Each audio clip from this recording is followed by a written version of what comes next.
Hello everyone, कैसे हो आप लोग। आई होप आप लोग बढ़िया होंगे और मैं भी बढ़िया हूँ। और शाम में हम लोग मूवी देख रहे थे साबरमती एक्सप्रेस। उसके साथ हमने थोड़ी सी स्नैकिंग करी और उसके बाद हम लोग मेरे हस्बैंड ने थोड़ी सी गर्म पट्टी बांधी मेरे, बिकॉज मेरे राइट हैंड में सूजन आ गई है। सूजन आ गई है 4-5 दिन योगा करने के बाद ही। और उसके बाद हम लोग शाम में निकल गए थे भूतनाथ मार्केट के लिए, कुछ काम था। और यहाँ पे हम लोगों ने खाई समोसी। और जो लोग भूतनाथ मार्केट से होंगे, आप लोग को ये मार्केट पता होगी, बताओ ये कौन सी जगह पे है।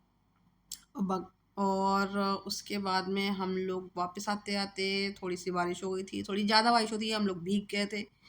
उसके बाद में हम लोग हँसी मज़ाक करते हुए घर आ गए। और ये है कुकराल पिकनिक स्पॉट का रास्ता। आप लोग में से बहुत लोग को पता होगा या लोग बहुत लोग इधर से होंगे भी, तो मुझे कमेंट बताना कौन-कौन है यहाँ से। और शाम में झमाझम बारिश हो गई थी। और बस आज के लिए इतना ही। और ऐसी वीडियोज़ के लिए चैनल को लाइक, शेयर, सब्सक्राइब करें। Thank you.